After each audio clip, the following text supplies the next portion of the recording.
Diffraction and polarisation series का ये lecture 2A है और ये आज का टॉपिक भी बहुत इंटरेस्टिंग है और एग्जाम के पॉइंट ऑफ व्यू से उतना ही इम्पोर्टेंट है। तो हम पढ़ेंगे diffraction by a circular aperture, जिसमें आएगा फेमस एरी डिस्क, और उसके बाद हम समझेंगे कि किसी भी ऑप्टिकल इंस्ट्रूमेंट की रिजॉल्विंग पावर क्या होती है, यानी आंख या टेलीस्कोप कितनी छोटी चीज को अलग अलग देख सकता है। ठीक है, अब देखो ये लेक्चर मैंने डेलिबरेटली थोड़ा सा न्यूमेरिकल नहीं रखे, शॉर्ट कर दिया है ताकि हम डायग्राम्स को ठीक से समझ सके, है ना। तो इसको अब धीरे धीरे शुरू करते हैं। सबसे पहले ये एक सिंपल सवाल है जिसको जो हमारा सेटअप करेगा फ्लो को। हम लेंसेज और मिरर यूज करते हैं टेलीस्कोप में, वैसे माइक्रोस्कोप में, कैमरा में भी लेटेस्ट से।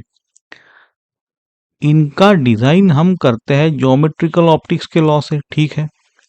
और ज्योमेट्रिकल ऑप्टिक्स कहती है एक पॉइंट ऑब्जेक्ट का इमेज क्या होता है, वो भी परफेक्ट ज्योमेट्रिक पॉइंट ही होगा। अच्छा, लेकिन रियलिटी में ऐसा होता नहीं है। जब भी आप एक ब्राइट पॉइंट का इमेज बनाते हो लेंस से, चाहे कितना भी अच्छा लेंस हो, इमेज कभी भी एक परफेक्ट पॉइंट नहीं बनता है। तो बनता क्या है, देखो स्क्रीन पे एक ब्राइट सेंट्रल डिस्क जिसको हम कहते हैं एरी डिस्क, और उसके अराउंड अल्टरनेट डार्क और ब्राइट रिंग्स। तो अब सवाल यह है, ऐसा होता क्यों है? तो जवाब एक ही शब्द में, डार्क और ब्राइट रिंग्स देख के ही आपको समझ में आ गया। वो शब्द है डिफ्रैक्शन। जब लाइट लेंस के फाइनाइट सर्कुलर ओपनिंग से गुजरती है तो वो बैंड होती है, स्प्रेड होती है, और इसी वजह से पॉइंट का इमेज फैल जाता है, बोलो, और वो छोटा सा पैच डार्क ब्राइट वाला बन जाता है। अब याद रखना, ये कोई लेंस की खराबी नहीं है, हम वो एबरेशन की बात यहां नहीं हो रही है, लाइट की फंडामेंटल नेचर है, इसको हम समझेंगे। अब चाहे लेंस कितना भी परफेक्ट क्यों ना हो, डिफ्रैक्शन को आप यहां रोक नहीं पाएंगे, यही बात हम समझेंगे आगे। तो बढ़ते हैं थोड़ा आगे। अब इस डायग्राम को ध्यान से देखते हैं, क्योंकि यहीं से पूरी फिजिक्स आपकी बाहर निकल के आएगी। अब लेफ्ट साइड से आ रहा है प्लेन वेव्स, यानी पैरेलल लाइट, है ना। वेवलेंथ लाइट का लैम्बडा ले लो, ये आकर टकराती है हमारी लेंस से जिसका डायमीटर छोटा ए है, स्मॉल ए। अब लेंस का जो डायमीटर है या सर्कुलर एपर्चर का डायमीटर, एक ही बात है, सेम बात। अब लेंस के बाद लाइट डिफ्रैक्ट होती है और स्क्रीन पे बनती है वही पैटर्न, है ना, बीच में सेंट्रल मैक्सिमा, जिसको एरी डिस्क बोलते हैं, ऊपर नीचे डार्क फ्रिंजेस, यानी मिनिमा। अब नोटिस क्या करो कि ये जो एंगल थीटा है, ये एंगल बनता है सेंट्रल एक्सिस के और पहले मिनिमा के बीच में, यानी जहां पहला डार्क रिंग बनता है ना। ये थीटा ही हमारी अभी जो कहानी हम करेंगे लेक्चर में, उसी का हीरो है ये, क्योंकि यही थीटा बनता है। और इसी थीटा से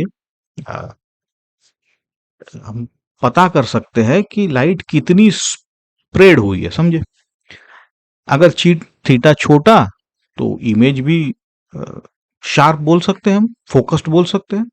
अगर थीटा बड़ा है मतलब इमेज ज्यादा फैली हुई है, ब्लर्ड बोल सकते हैं। तो अब हमारा अगला काम नेचुरली ये होगा कि इस थीटा की वैल्यू कैसे निकाले। ओके, तो देखो, अब यहां थोड़ा सा ध्यान देना, क्योंकि ये फॉर्मूला एग्जाम में बहुत बार पूछा जाता है, डायरेक्ट फॉर्मूला। सर्कुलर एपर्चर के लिए जिसका हमने डायमीटर अभी स्मॉल ए देखा और वेवलेंथ लैम्बडा, पहले मिनिमम के लिए कंडीशन क्या थी, sine theta equal to 1.22 lambda upon A. अब ये इक्वेशन देखो बॉक्स में, ये 1.22 वाला फैक्टर जरूर याद रखना, एग्जाम वालों के लिए फेवरेट है।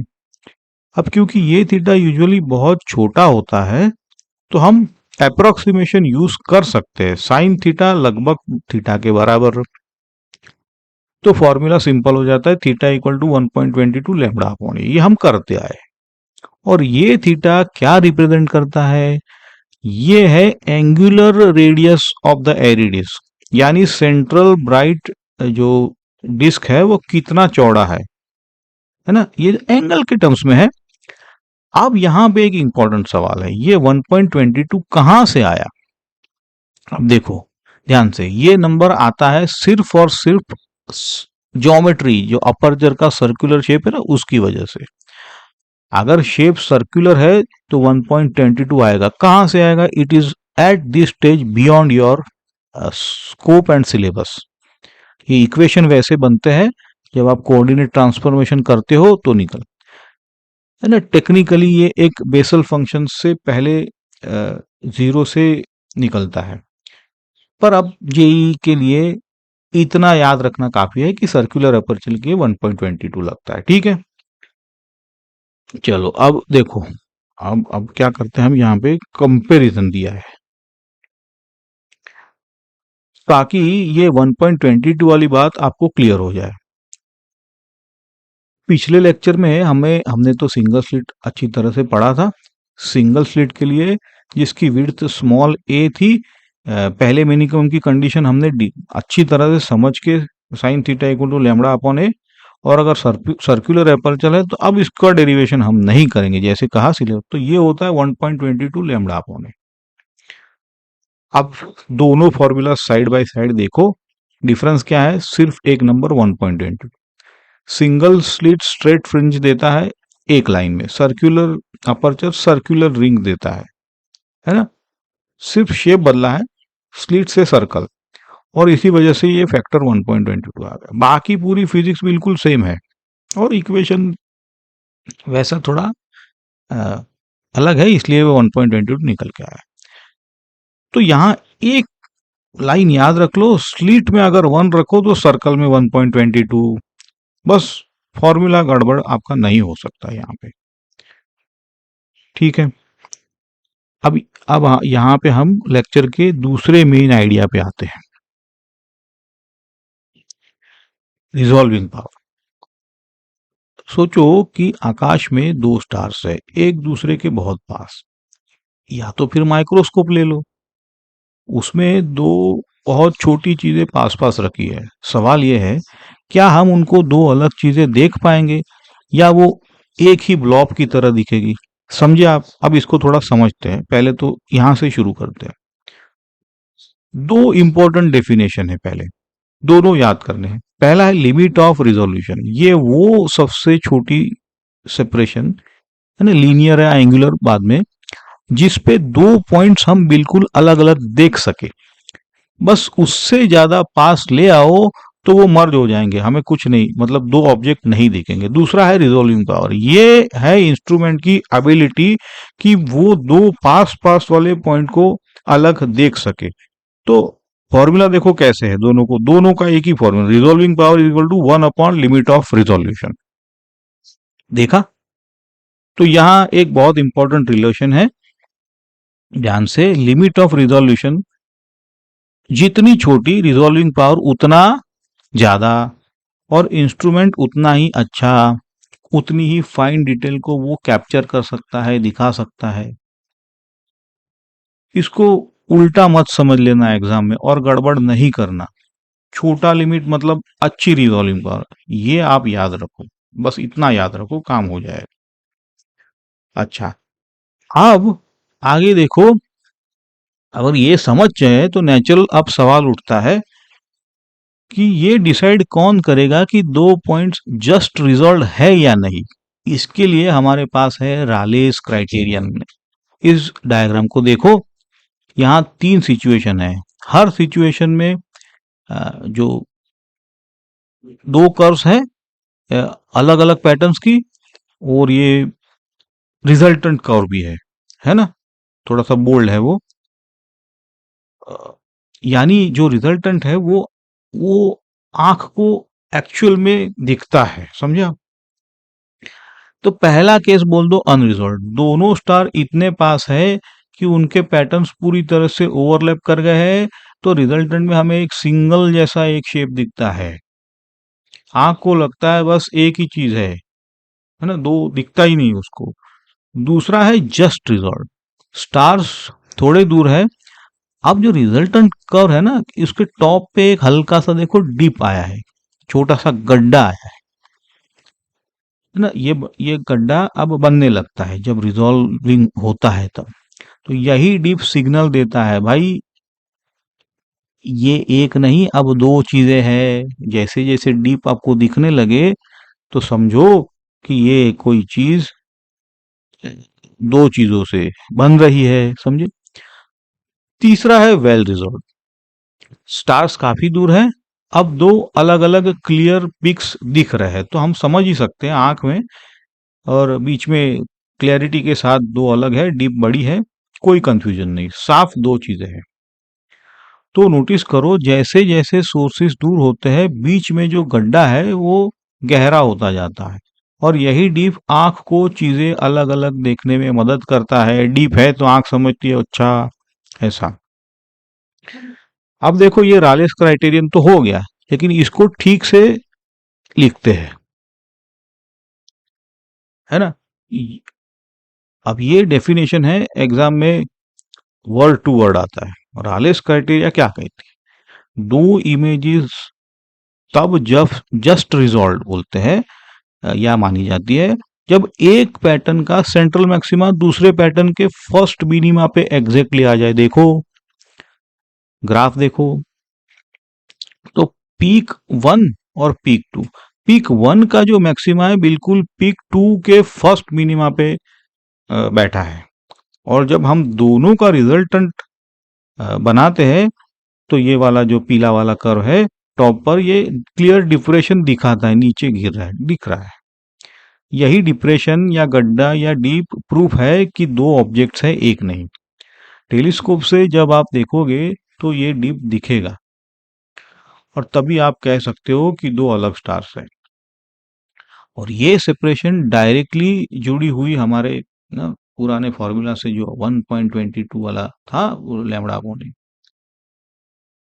तो दोनों आइडियाज है यहाँ पे, डिफ्रैक्शन और रिजोल्यूशन, ये आपस में कनेक्टेड है, इसीलिए डिफ्रैक्शन को अगर समझे हो तो अब रिजोल्यूशन समझ पाओगे, राले के क्राइटेरिया भी अच्छी तरह से। अब इससे सबसे इंपॉर्टेंट सवाल आता है ये,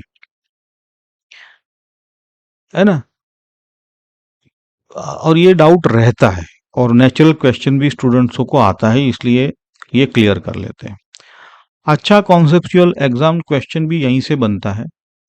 हम कहते हैं ना कि डिफ्रैक्शन तभी दिखता है जब एपर्चर वेवलेंथ के ऑर्डर का हो, मतलब जो स्मॉल ए था ना वो, तो फिर रियल लेंसेज तो सेंटीमीटर्स में होते हैं, बहुत बड़े होते हैं। फिर ये सारी रिजोल्यूशन वाली बात अप्लाई कैसे होती है, ये पूरा जो लेक्चर का कंटेंट है वो यहाँ फिट कैसे बैठता है। तो देखो बात ये है, डिफ्रैक्शन तो हमेशा होता है हर एपर्चर पे। बड़ा एपर्चर डिफ्रैक्शन को क्या करेगा कि वो कम कर देगा, खत्म तो नहीं करता, वो सिर्फ स्प्रेडिंग एंगल को छोटा कर देता है। फॉर्मूला देखो 1.22 लैम्बडा अपॉन ए, तो ये एक रेशियो है, लैम्बडा डिवाइड बाय ए आ रहा है, तो ए जितना बड़ा थीटा थीटा जो है उतना ही छोटा, है ना, पर जीरो नहीं हो रहा है। हाँ, अगर थीटा जीरो हो गया तो समझो कि शार्प पॉइंट मिल रहा है। अरे अच्छा, अब इसी छोटे से एंगल का रियल डिस्टेंस में क्या मतलब है वो देखो, ये तो ज्योमेट्री पे डिपेंड करता है।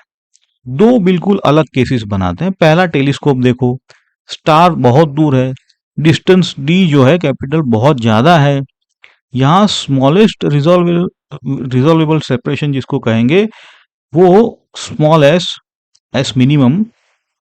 अब बोलेंगे 1.22 लगभग लैम्डा डी अपॉन ए, और डी इतना बड़ा है कि ये जो एस मिनिमम निकलता है वो मिलियंस ऑफ किलोमीटर्स में है, क्योंकि लाइट ईयर्स में बातें हैं। तो यानी दो स्टार के बीच का जो मिनिमम डिस्टेंस रिजॉल्व होगा वो तो वेवलेंथ के कहीं भी आसपास नहीं है। वो तो एस्ट्रोनॉमिकल डेटा है, बड़ा है बहुत। अच्छा, अब दूसरा एक लेवल पे आते हैं, माइक्रोस्कोप। यहाँ ऑब्जेक्ट लेंस के बिल्कुल पास है, फोकस पे रखते हैं हम, है ना। तो वही फोकस पे रखा है, और लेंस पर ये एक वाइड कोन लाइट कलेक्ट कर लेगा। लेंस जो है ना, दो एंड अगर कनेक्ट करो तो सारी लाइट इसी में तो लेंस पे गिरेगी, है ना। अब ये जो है ना, लिमिट सिमट कर आ जाती है, डी मिनिमम लगभग लैम्डा अपॉन 2 na। na मतलब न्यूमेरिकल एपर्चर है, इसमें हम ज्यादा नहीं जाएंगे। ये भी तो जो बेस्ट ऑप्टिकल चीजें है उसमें लगभग लैम्डा अपॉन 2 बन जाता है, ठीक है। तो अब वो आप फेमस रिजल्ट है कि वेवलेंथ से छोटी चीज दिख नहीं सकती, ये जो हम बोलते हैं वो सिर्फ माइक्रोस्कोप की लीनियर रिजोल्यूशन के लिए सच है, जैसे अभी हमने देखा। तो ये एंगल के लिए नहीं, और टेलीस्कोप के लिए तो बिल्कुल नहीं। और यहाँ पे एक इंसाइट और भी दे दूं, बोनस इंसाइट समझ लो। इसलिए टेलीस्कोप हमेशा बड़े बड़े बनाए जाते हैं, बड़ा ए छोटा थीटा, बेहतर रिजोल्यूशन। डिफ्रैक्शन से बचने के लिए नहीं, बल्कि उसके लिमिट को जितना हो सके उतना छोटा करने के लिए हम ये ए बढ़ा लेते हैं। Not only to gather maximum light, but this is also the reason, ठीक है। तो अब इसको ना जल्दी से रिकैप कर लो। पहला है, पॉइंट सोर्स का इमेज कभी पॉइंट नहीं होता, बनता है एरिडिस, है ना, प्लस रिंग्स डिफ्रैक्शन। दूसरा है, सर्कुलर एपर्चर का first minima sine theta equal to 1.22 lambda upon है, जबकि सिंगल स्लिट के कंपैरिजन में वो 1.22 फैक्टर एक्स्ट्रा है। तीसरा है, लिमिट ऑफ रिजोल्यूशन, सबसे छोटी सेपरेबल डिस्टेंस और रिजोल्विंग पावर उसका उल्टा कर दो भाई, 1/that लिमिट। छोटा लिमिट तो बेहतर इंस्ट्रूमेंट। चौथा है, रालेस क्राइटेरिया, एक सेंट्रल मैक्सिमा दूसरे के फर्स्ट मिनिमा पे, तो ऑब्जेक्ट जस्ट रिजॉल्व बोल दो। और एक प्रैक्टिकल इंसाइट ये है, अगर आपको शार्प इमेजेस चाहिए, हाँ, या तो लैम्बडा को छोटा करो या एपर्चर को बड़ा करो, देखो दोनों से थीटा छोटा हो जाता है और रिजोल्यूशन बेहतर हो जाता है ना। तो बस इतना ही है। अगले लेक्चर में हम यही आइडियाज को अप्लाई करेंगे एक्चुअल टेलीस्कोप में और माइक्रोस्कोप में। अ, उसकी रिजॉल्विंग पावर एग्जैक्टली कैसे निकालते हैं, न्यूमेरिकल्स भी है ना। तो होप आपके कॉन्सेप्ट्स यहाँ पे क्लियर हुए हैं। अगर क्लियर है कॉन्सेप्ट, लेक्चर पसंद आया है तो इसको ज़रूर से लाइक कर दीजिए, चैनल को भी सब्सक्राइब करिए, डाउट को कमेंट में लिखिए। मिलते हैं पक्का अगला लेक्चर में। तब तक के लिए इसको देखते रहिए, दोबारा देखिए, कॉन्सेप्ट क्लियर बनाइए, और क्वेश्चन अपने आप को पूछिए। Thank you.